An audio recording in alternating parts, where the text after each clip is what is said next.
Thanks for inviting me here. Thank you to Hida Brut and to Jonathan. And thank you to all of you who came out here tonight. Today was Rosh Chodesh Mar Cheshvan. Rosh Chodesh Mar Cheshvan, the beginning of the new month of Mar Cheshvan, as it is known. The month is also known just as Cheshvan, but it also is known with the prefix of Mar Cheshvan. What is the meaning of this prefix? Or maybe even what is the meaning of this compound word, Mar Cheshvan? Tomorrow night will be the Yartzeit, the anniversary of the death of Rabbi Yisrael of Rizhin.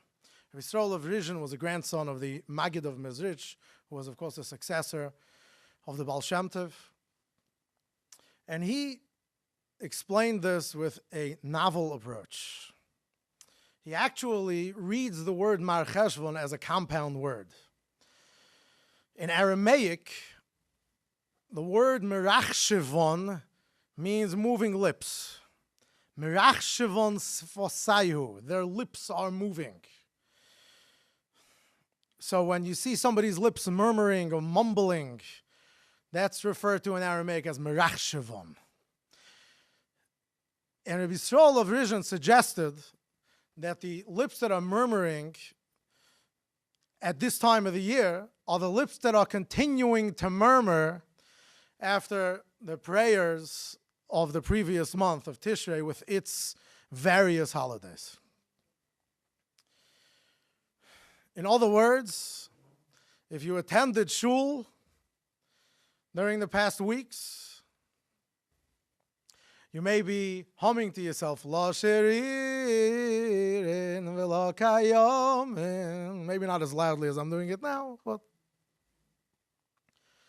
people's lips are still moving with the songs and the prayers of the period of time we just went through. And therefore, says Rabbi Yisrael of Rizhin, this is what actually identifies this month. It's the month, maybe we should call it, the month of the physical leftovers of whatever we experienced. Almost involuntarily, our lips are moving in continuation to whatever we took on. Which reminds us a bit of the famous prayer that some of us say every morning. Shetargilenu b'soirosecha. Make us accustomed or habituated to your Torah. Accustomed and habituated doesn't sound exactly like something which is coming necessarily with forethought. But it's something that actually becomes even an involuntary reaction inside of us. We don't often discuss this level of Judaism, where things are just running of their own accord, and if we do, sometimes we discuss it in a derogatory sense. By rote. Things are happening by rote. But maybe tonight is a good opportunity to actually revisit the value of this particular thing. David HaMelech, King David, in a posuk of Tehillim, says, Chishavti drochai. I considered my path. I thought about what I want to do or where I want to go. But my feet are turned to your commandments or observances, he says to Hashem, to God. And the sages explain that this means that David is saying, I made all kinds of different plans. I thought I would go to the market and do some business. I thought I would have some discussion on some topic. But my feet found themselves turning to the Beis HaMedrash, to the place of Jewish study or of Jewish prayer. So we find here again this type of example where King David, who we admire, not just as a Jewish king and hero, but also as a Jewish spiritual leader, speaks of himself as having a physical tendency where his body turns him towards spirituality even without prior planning. Now, thus far, whatever it is that we've been discussing about this sounds almost Pavlovian. You know that there was an old scholar, Pavlov, who did the famous experiment with dogs, where he saw that when he brings the food into the room, the dogs begin to salivate just by seeing the food, and he later conditioned them to salivate when he rang a bell. It's like this involuntary reflex, and your body is preparing itself, and it sounds maybe overly physical. Maybe like it is only something on a body level. Maybe it doesn't sound like something which we would admire on a particularly human level, and certainly maybe not on a spiritual level. So let's see if we can take this a bit further.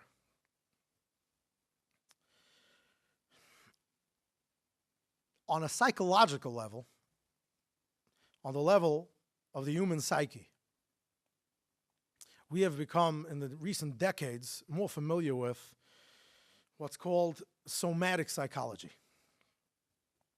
Somatic psychology tells us that actually our bodies hold on to past experiences. The body holds on to past experiences and even past trauma.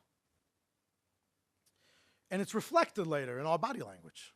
It can be seen by people who understand this.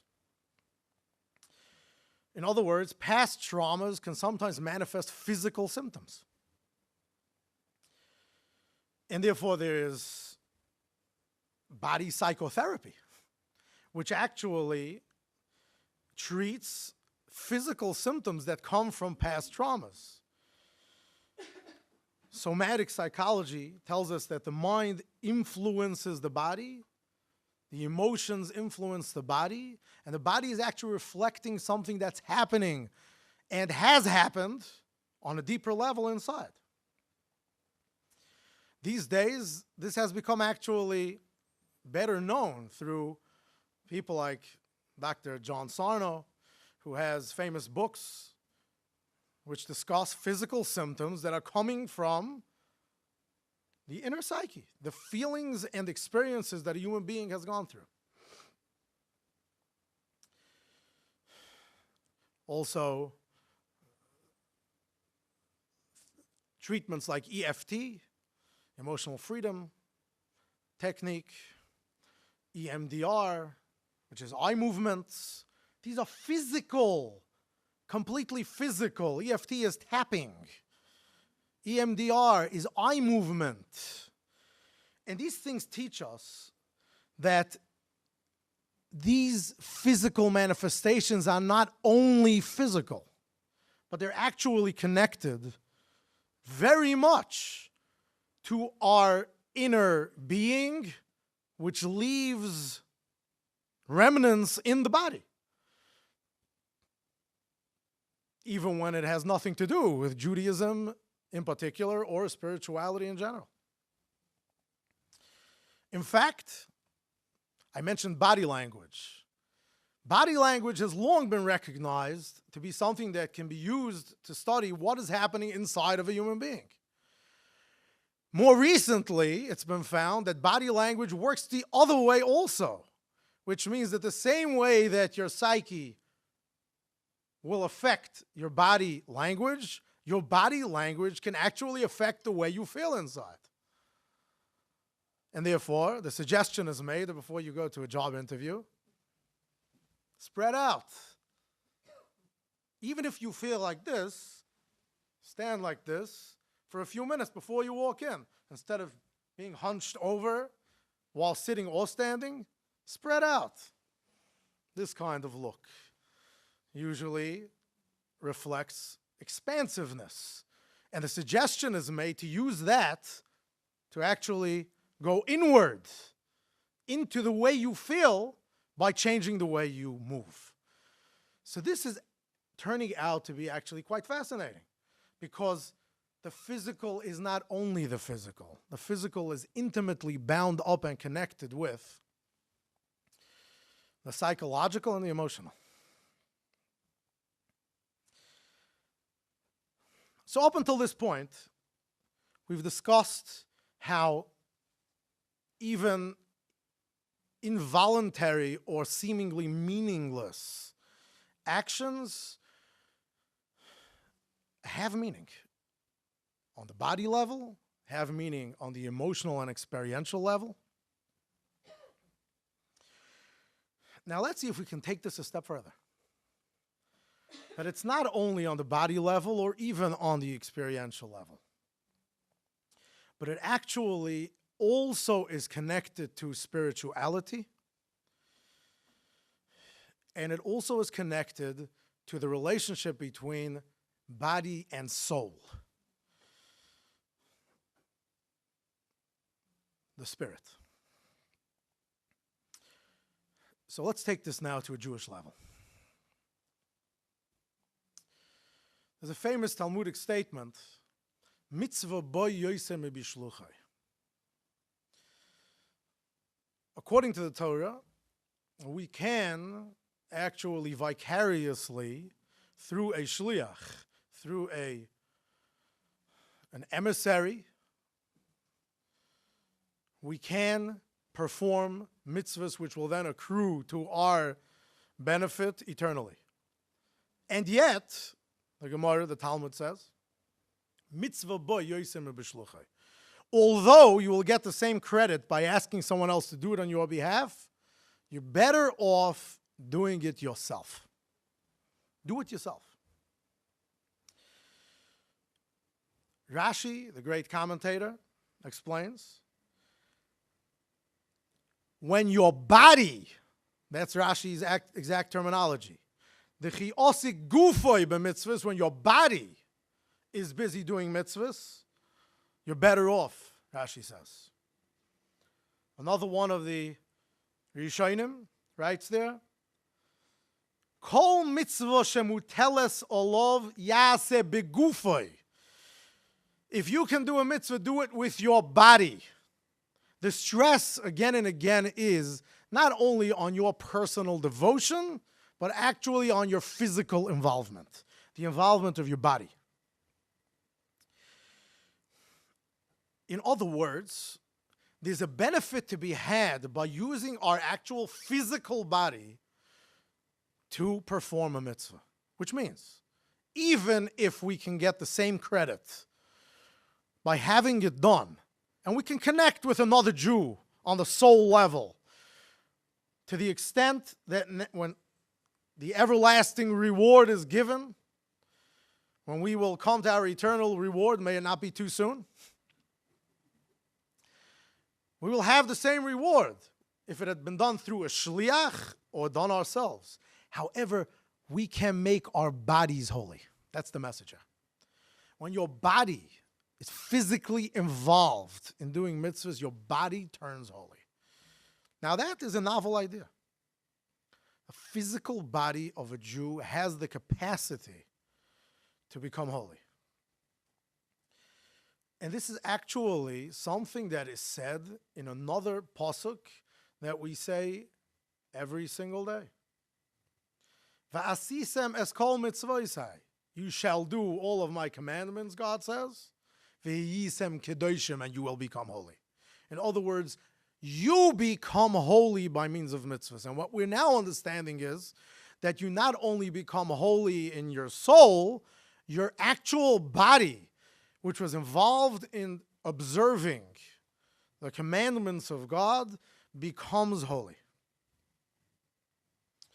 Which gives us a bit more of an idea of what it means when it says, Mipnei seva tokum, stand up for and respect somebody who is elderly.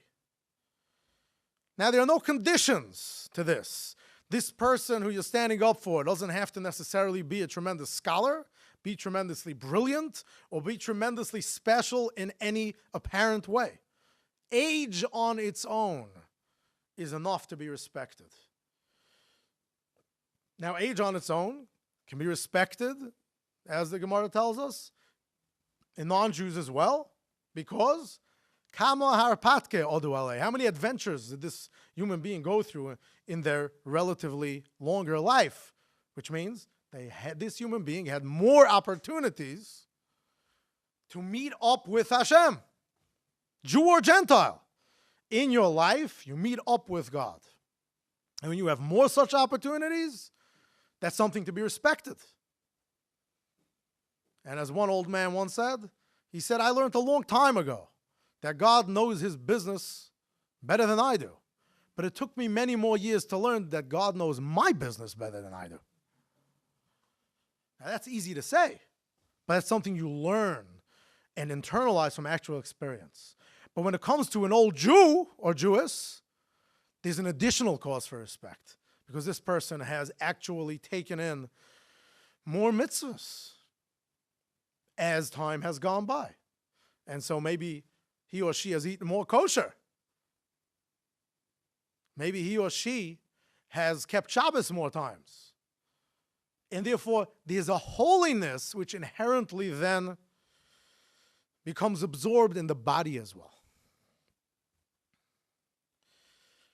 This idea was taught to us as well at the first Korban Pesach in Mitzrayim, in Egypt, when the first sacrifice offering of Pesach was commanded.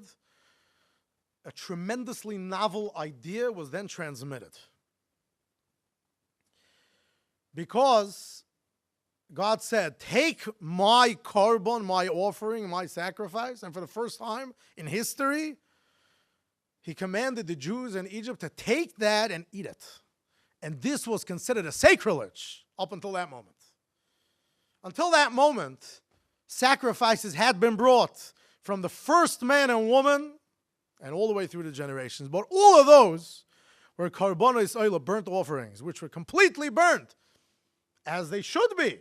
This is God's offering here, belongs on the altar of God and burnt up for him. How dare any human being consider taking a piece of God's korban and putting it into your own mouth? And yet that's exactly what they were commanded to do. Hashem says, take my offering and eat it. What's that all about? The message here was loud and clear. God considers the Jewish body to be an altar to him, to be holy and a place where he himself resides.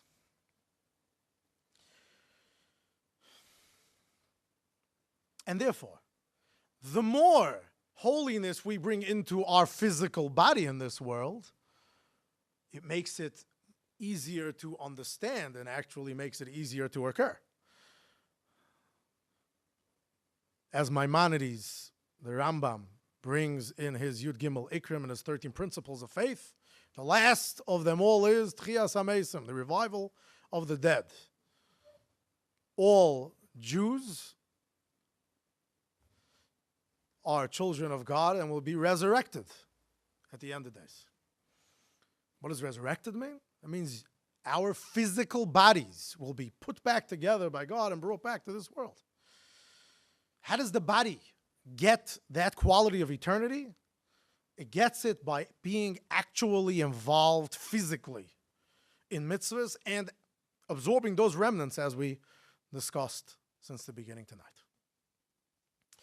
And therefore, this is what makes our bodies worthy of resurrection, is the fact that we make them holy by actual physical observance. Now let's take this another step further. Up until this point, maybe it sounds like, as an afterthought, the body, by being involved in mitzvahs, becomes holy. What we want to now understand is that Kabbalistically, this is not an afterthought, This is not an indirect result. This is not something that just happened to be. This is the actual purpose of the reason we were created in physical bodies in the first place. Our souls are eternal and everlasting. They existed long before we were born here. And yet they were brought down and put into physical bodies. And this is what is called the riddle. We come down to this world. We come down into the physical. We come down into the material. We come down into a body with all kinds of urges and needs, which not always are easy to square with spirituality. So it would seem like a step down. But it's a riddle. Sometimes you take a step down in order to take a step up. If you want to be able to throw something very high, you pull it down first in order to throw it up. And that's called the riddle. Or imagine if you had a staircase going up, but in order to reach that staircase, you had to take this staircase down. That's called the riddle. And that's what every person's soul is doing when it comes to this earth.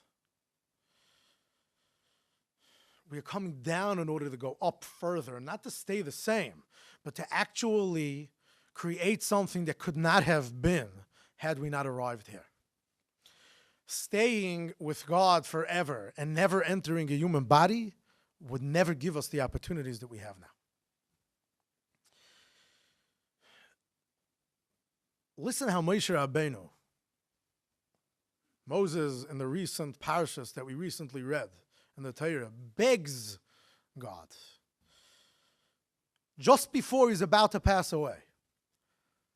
He says, I want to see Eretz Yisrael. I want to see the land of Israel that you promised God to give to the Jewish people. Did you ever realize or think about how, what's the point of that? What's he to see? Wait 5 minutes. Moshe Rabbeinu knew he was going to be around eternally and he'd be able to see everything.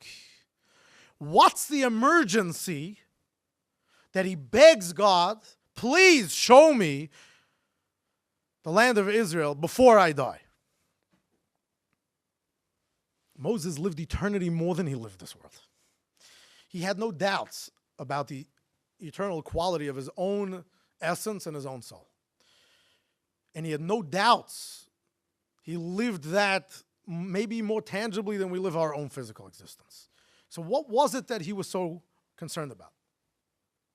But when we see Hashem agreeing with him, if we listen closely to that terminology, we may understand actually what Moshe Rabbeinu's request was, because Hashem said to him, go up onto this mountain, ure'ei be'einecha, see with your eyes. In essence, what Hashem is saying is, I'm giving you the chance to see this with your physical eyes while you're still in a physical body, because that's what physical eyes and a physical body are for. And so if you want a chance and an opportunity to use the physical now in order to connect more with me and appreciate the gift that I'm giving your people forever, then here's your chance. Because when Moshe Rabbeinu gets the chance to use those physical eyes to see Eretz Yisrael, to see the Holy Land, and to see it with the eyes that Moshe Rabbeinu has after 120 years of his own toil in this world, it affects his physical body forever, and it affects his soul forever. Using the physical senses in a way that only physical senses can be used has a certain type of imprint on the soul, which Moshe Rabbeinu was looking for.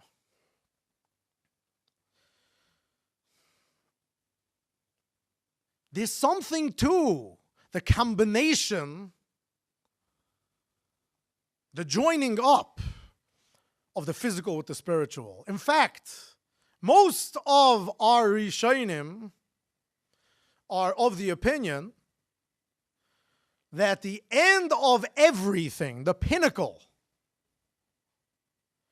the summit of all existence will be at the resurrection of the dead, when those righteous and pious men and women who we believe are now sitting and basking in the glory of God in Gan Eden will come down to this world into physical bodies again.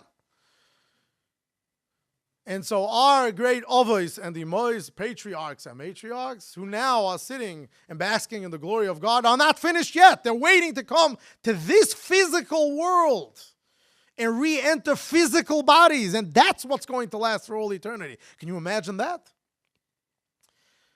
In other words, the greatest holiness possible actually can be attained by combining or recombining the body and the soul.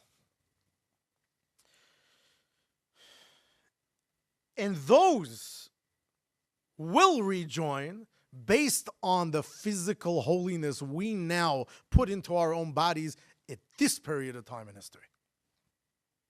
And therefore, when we sometimes say to ourselves, well, I have a Jewish heart, and everyone wants to have a Jewish heart, but we also want to have a Jewish liver, and Jewish kidneys, and Jewish hands, and Jewish feet. We want our bodies to be fully Jewish and holy, because this will give us eternity. And this is done by actually physically observing.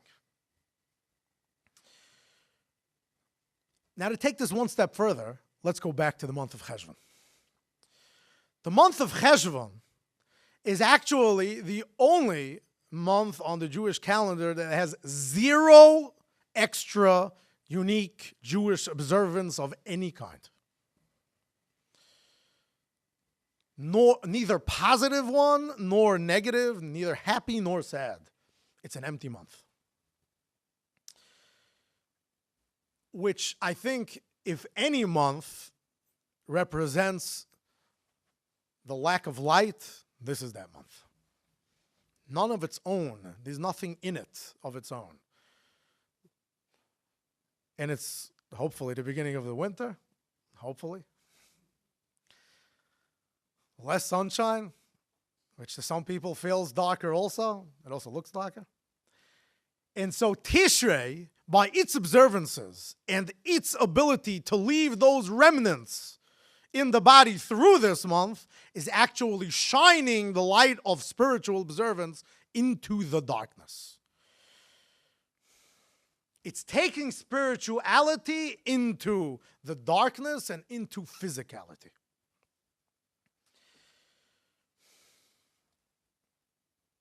One of the types of experience we had in Tishrei, we had in different ways. Yom Kippur, the Day of Atonement, and Sukkot, when we build the little huts, are actually connected. Sukkot is a tangible piece of Yom Kippur put into this world in a tangible way. We took that Yom Kippur when everybody was holy like angels, and Jews of all stripes congregate in all kinds of shuls and congregations worldwide. We take a piece of that and put it physically into this world. This is what's explained according to Kabbalah. Yom Kippur and Sukkot both are actually pieces of the world to come, which were given to us to bring into this world. The difference is, on Yom Kippur, we actually live like angels. We pull out of this world on Yom Kippur. We don't eat or drink. We stay away from the physical. We don't wear leather shoes as some of us usually do. Sukkot is when we take the body that came out of such a spiritual observance and take that whole body and put it straight into the sukkah, head to toe, with any kind of shoes on or the lack thereof, and do every physical act of ours in that sukkah, inside of God, inside of the world to come, as it manifests in this world. But what do we want to end up with from all that? We're being given a drop of the feeling of the light of the world to come. We're being taken above this world to some degree. But that's temporary. It's a temporary experience. It's not something that we actually are at. It's something that's being given to us as a spiritual gift. But our request of God and our own wish for ourselves is, as we announce at the very end of the Yom Kippur observance, and the last thing we say is, L'shana haba b'Yerushalayim.